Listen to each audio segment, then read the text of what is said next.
WhatsApp guys, welcome back once again. So दोस्तों, आज की फिल्म जो एक्सप्लेन करने वाले हैं उसका नाम है 50 शेड ऑफ ग्रे, जो कि 2015 में रिलीज़ हुई थी।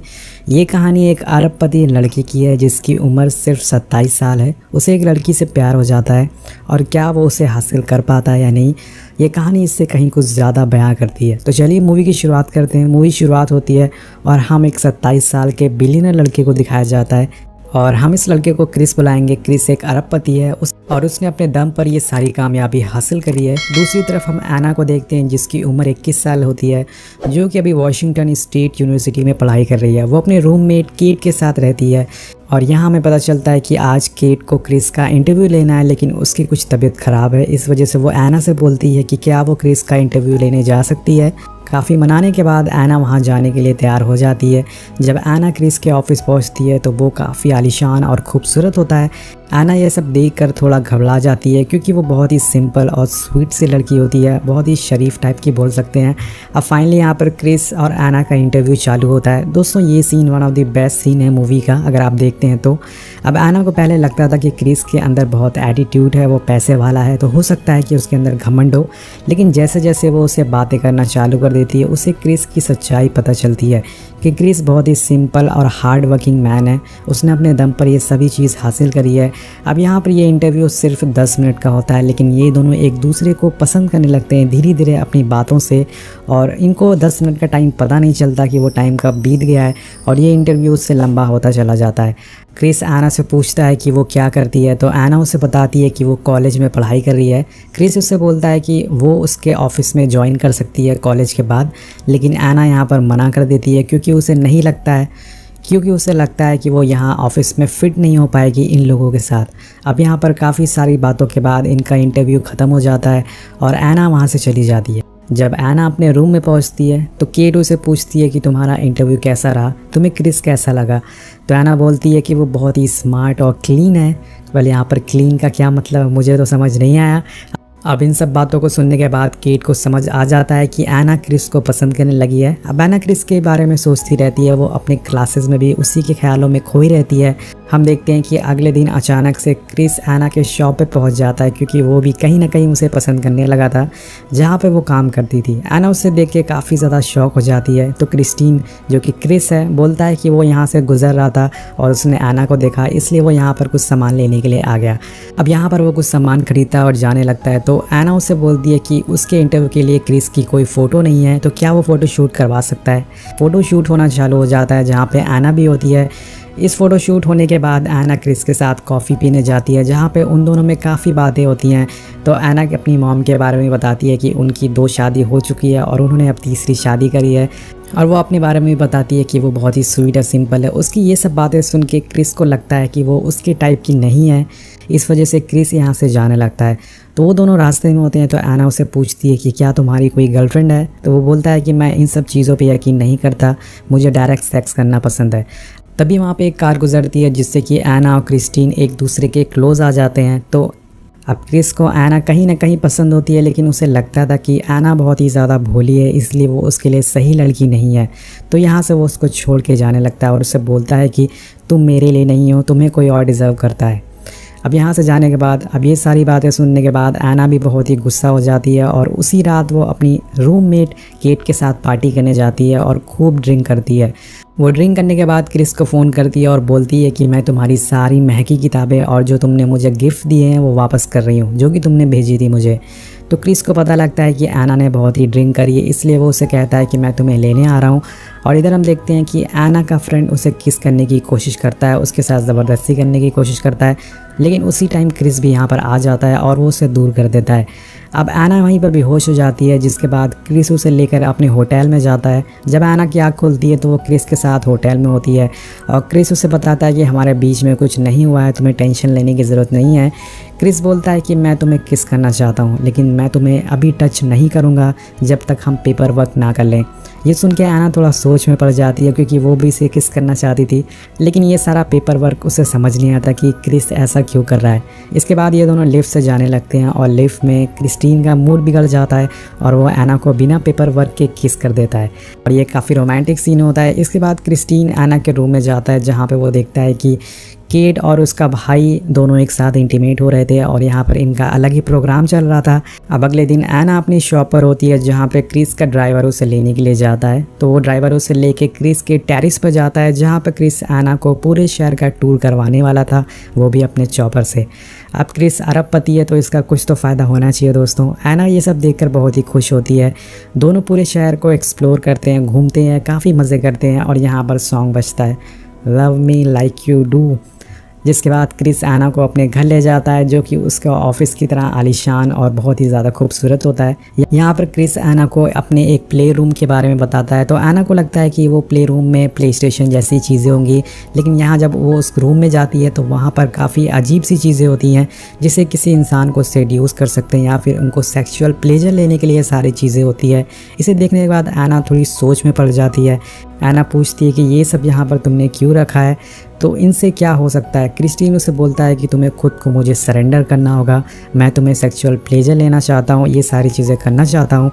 क्रिस एना से बोलता है कि मैं जो भी कहूँ तुम्हें वो करना होगा, अगर तुमने उस काम को सही से किया तो तुम्हें इनाम मिलेगा, लेकिन अगर तुमने उस काम को नहीं किया तो तुम्हें सज़ा मिलेगी।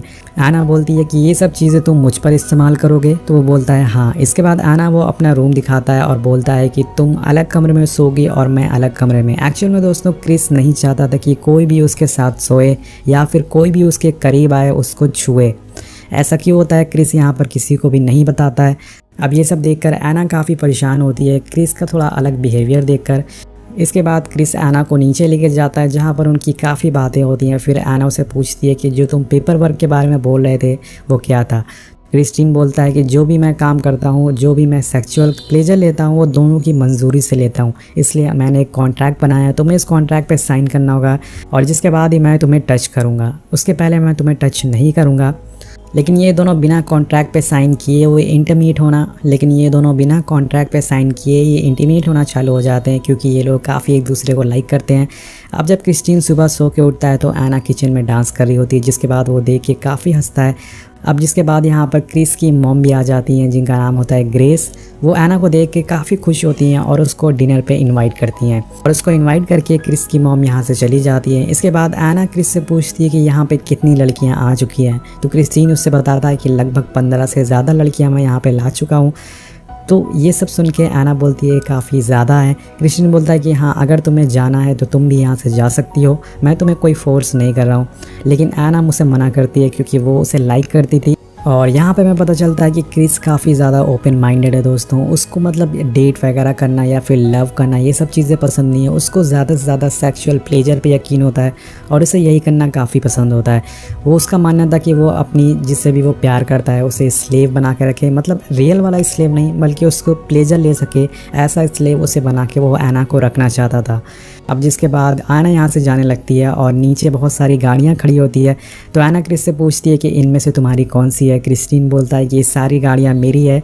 ये काफ़ी बेहतरीन सीन दिखाया गया है। यहाँ पे क्रिस की अमीरी दिखाई गई है कि वो कितना अमीर है।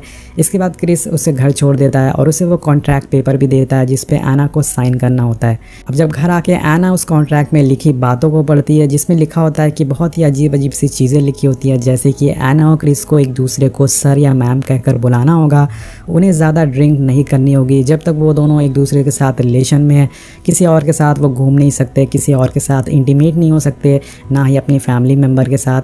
और इन दोनों को अपनी सेहत का ध्यान रखना होगा। जब भी क्रिस एना को बोले सेक्स करने के लिए तो उसे ऐसा करना होगा। और बहुत सारी फालतू बातें लिखी होती है जिनका कोई भी मतलब नहीं होता है रिलेशनशिप में। ये सारी चीज़ें बहुत ही ज़्यादा पेनफुल होती है। तो एना को समझ आ जाता है कि क्रिस को क्या चाहिए और क्रिस उसके लिए नहीं बना है। तो वो क्रिस को मेल भेजती है कि नाइस टू नोइंग यू। तो यहाँ पर वो जो कॉन्ट्रैक्ट था वो पढ़ के वो नहीं चाहती थी कि एना क्रिस के साथ रहे। अब जब ये मेल क्रिस पढ़ता है तो वो उससे मिलने के लिए आ जाता है क्योंकि वो नहीं चाहता था कि एना उससे दूर जाए और वो दोनों यहाँ पे इंटीमेट होना चालू हो जाते हैं। वो खुद को रोक नहीं पाते हैं। इंटीमेट होने के बाद एना क्रिस से बोलती है कि उस कॉन्ट्रैक्ट में कुछ अजीब बातें लिखी हैं जिन्हें मैं चेंज करना चाहती हूँ। फिर दोनों की एक प्रोफेशनल मीटिंग होती है जहाँ पर एना कॉन्ट्रैक्ट की बातों को चेंज करवा देती है, लेकिन अभी भी उसे ऐसा लगता है कि क्रिस को सिर्फ फिज़िकल प्लेजर चाहिए और उसे सिर्फ एना को सज़ा देने में मज़ा आता है, इसलिए एना वहाँ से जाने लगती है और उसे अपनी कार दिखाती है जो कि बहुत ही ज़्यादा सिंपल होती है। तो एना उस कार को दिखाते हुए बोलती है कि देखो, इसकी तरह मेरी लाइफ भी बहुत ही ज़्यादा सिंपल है, मेरा प्यार तुम्हारे लिए बहुत ही ज़्यादा प्योर है और मैं तुमसे सच्चा प्यार करती हूँ इसी कार की तरह जो कि बिल्कुल प्योर है। अब यहाँ पे ये सब कह के वो चली जाती है और हम वॉशिंगटन यूनिवर्सिटी का सीन देखते हैं जहाँ पर एना पढ़ाई करती है। आज उसका कॉलेज ख़त्म हो गया है और वो ग्रेजुएट हो गई है और इस कॉलेज में को चीफ गेस्ट बुलाया जाता है। तो एक पार्टी होती है, वहाँ पे एना और क्रिस काफ़ी बातें करते हैं और फिर क्रिस एना को उसके घर ले जाता है। वहाँ पर वो दोनों फिर से इंटीमेट होना चालू हो जाते हैं और वो उसे उसी प्ले रूम में ले जाता है जहाँ पर वो सारी काफ़ी फिजिकल प्लेजर वाली चीज़ें रखी होती है। वो एना को काफ़ी दर्द देता है और फिर उसके साथ सेक्स करता है। इसके बाद क्रिस एना को फाइनली अपनी फैमिली से मिलाने ले जाता है जहाँ पर उसके डैड, उसके मॉम और उसकी बहन होती है। ये सारे लोग साथ में बैठ के डिनर करते हैं, एक बहुत ही अच्छा टाइम स्पेंड करते हैं। यहाँ पर क्रिस एना के बीच में रोमांटिक मोमेंट भी आते हैं। अब एना क्रिस को छूने की कोशिश करती है लेकिन वो ऐसा करने से मना कर देता है। इस बात से एना काफ़ी गुस्सा हो जाती है और बोलती है कि तुम मुझे खुद को छूने क्यों नहीं देते, लेकिन क्रिस का इसके पास कोई जवाब नहीं होता है। कभी भी एना को खुद को छूने नहीं देता था, बस खाली वो इंटीमेट उसके साथ होता था, लेकिन जब भी एना उसे टच करना चाहती थी तो वो उसे रोक देता था। अब यहाँ पर क्रिस एना को बताता है कि जिस लेडी से वो मिली थी जो कि उसकी माँ थी, वो उसकी असली माँ नहीं है। उसकी असली माँ नशा करती थी और जब वो 4 साल का था तब उसकी मौत हो गई है। तो हो सकता है कि जो क्रिस का बिहेवियर हो वो उसकी माँ की वजह से ऐसा हो गया हो। ये सब बातें सुनने के बाद एना क्रिस को बताती है कि वो जॉर्जिया जा रही है अपनी मॉम के पास कुछ दिनों के लिए, उसे थोड़ी दिन का ब्रेक चाहिए। इसके बाद एना एक फ़्लाइट से अपने घर जाती है और उसकी मॉम और डैड वहाँ पर होते हैं। लेकिन थोड़ी दिन होने के बाद एना क्रिस को मिस करने लगती है और उसे मैसेज करती है कि काश तुम यहाँ पर होते। और फिर क्रिस भैया से रहा नहीं जाता और वो भी वहाँ पर पहुँच जाते हैं। फिर एना क्रिस को काफ़ी एडवांस प्लेन में बैठाकर दोनों एक दूसरे के साथ उड़ते हैं हवा में और मज़े करते हैं। फिर एना वापस न्यूयॉर्क आ जाती है और वो आते ही क्रिस से मिलती है तो क्रिस काफ़ी उसे परेशान दिखता है। क्रिस उससे बोलता है कि सब कुछ ठीक है, उसे कुछ नहीं हुआ है। एना उसे बोलती है कि मैं जा रही हूँ, तो क्रिस्टीन उसे जाने से मना करता है और दोनों प्ले रूम में दोबारा जाते हैं जहाँ पर वो उसके साथ फिर से इंटीमेट होना चालू हो जाता है और फिर से उसके साथ सेक्सुअल प्लेजर लेना चालू कर देता है, उसे सज़ा देने लगता है। ये दोनों जब इंटीमेट होने के बाद नीचे आते हैं तो एना क्रिस से पूछती है कि तुम यही चाहते हो, तुम हमेशा मुझे सज़ा क्यों देना चाहते हो। क्रिस्टीन बोलता है कि मुझे करने में काफ़ी अच्छा लगता है, मुझे अच्छा फील होता है तुम्हें सज़ा देने में। और एना बोलती है कि ठीक है, तुम मुझे दोबारा सज़ा दो अगर तुम्हें यही पसंद होता है। तो दोनों फिर से दोबारा प्ले रूम में जाते हैं जहाँ पर वो एना को दोबारा एक रस्सी में बांधता है और उसे 10 तक गिन के बहुत मारता है। एना को यहाँ पर काफ़ी दर्द होता है लेकिन वो सारे दर्द सह लेती है और जब 10 तक कंप्लीट हो जाती है गिनती और इसके बाद एना वहाँ से जाने लगती है और बोलती है कि तुम यही चाहते थे ना, अब तुम्हें खुशी मिल गई ना। और जब क्रिस उसके पास आता है तो एना उससे बोलती है कि मैं तुमसे सच्चा प्यार करने लगी थी लेकिन तुम्हें सिर्फ सेक्सुअल प्लेजर चाहिए, यहाँ से चले जाओ प्लीज़। और फिर यहाँ पे दोस्तों वो बोलती है कि तुम दोबारा मेरे पास मत आना। क्रिस्टीन वहाँ से चला जाता है। इसके बाद एना काफ़ी ज़्यादा रोती है क्योंकि वो क्रिस से प्यार करने लगी थी और उसे समझ नहीं आता है कि क्रिस ऐसा क्यों करता है, उसे सज़ा देने में क्यों मज़ा आता है। अब सुबह हो चुकी है और एना यहाँ से जा रही होती है उसे छोड़कर हमेशा के लिए। वो उसे बोलती है कि मुझे मेरी कार वापस दे दो, तो क्रिस्टीन उसे बोलता है कि वो कार मैंने बेच दी। एना उसे कहती है कि ठीक है, उसके जो भी पैसे मिले हैं वो मुझे वापस कर देना। तो क्रिस उससे बोलता है कि ठीक है, मैं तुम्हारा चेक तुम्हें भेज दूंगा। इसके बाद एना वहाँ तक काफ़ी देर तक खड़ी रहती है। इसके बाद क्रिस उससे बोलता है कि क्या मैं तुम्हें घर तक छोड़ सकता हूँ, तो एना उसे साफ मना कर देती है और बोलती है कि मुझसे दूर रहना, क्योंकि वो क्रिस के बिहेवियर से काफ़ी ज़्यादा नाराज़ हो चुकी थी।